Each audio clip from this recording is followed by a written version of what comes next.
ஈரோட்டில் செங்குந்தர் பொறியியல் கல்லூரி மற்றும் புதிய தலைமுறை இணைந்து நடத்தும் எந்நாடு என் ஓட்டு வாக்காளர் விழிப்புணர்வு பேரணி நடைபெற்றது.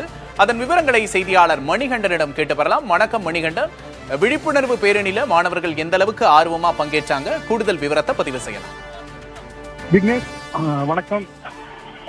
புதிய தலைமுறை ஒவ்வொரு தேர்தலின் போதும் வாக்காளர்களுக்கு விழிப்புணர்வு ஏற்படுத்த வேண்டும், 100% வாக்குப்பதிவு நடைபெற வேண்டும் என்பதற்காக விழிப்புணர்வு பேரணி, விழிப்புணர்வு நிகழ்ச்சிகளை நடத்தி வருகிறது.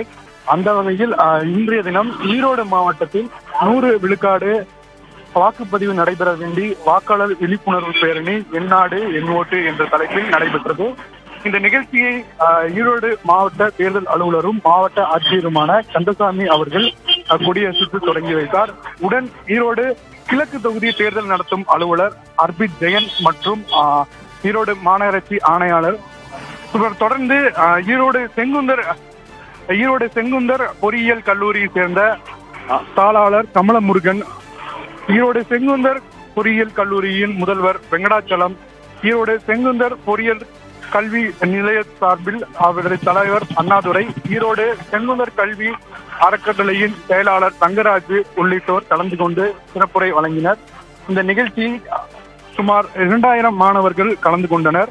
மாணவர்கள் தங்களின் கைகளில் பதாகைகளும் பலூன்களும் ஏந்தியவாறு ஈரோடு பேருந்து நிலையத்தில் மாவட்ட தேர்தல் அலுவலர் கந்தசாமி கொடியசைத்து தொடங்கி வைத்தார்.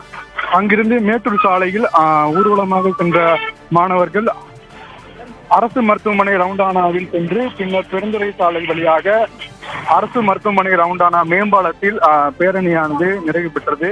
நிறைவின் போது 100% வாக்குப்பதிவு நடைபெற வேண்டும் என வாக்காளர்கள் அனைவரும் தங்களது ஜனநாயக கடமையை நிறைவேற்ற வேண்டும், அன்றைய தினம் எந்த வேலையாக இருந்தாலும் கட்டாயம் வாக்கு செலுத்த வேண்டும், அப்பொழுதுதான் நமக்கான தலைவர்களை நாம் தேர்ந்தெடுக்க முடியும் என. நிச்சயமாக மணிகண்டன், புதிய தலைமுறையோட பிரம்மாண்டமான பேரணியை காட்சிகள்ல உணர முடியுது. கூடுதல் விவரங்களுக்கு நன்றி.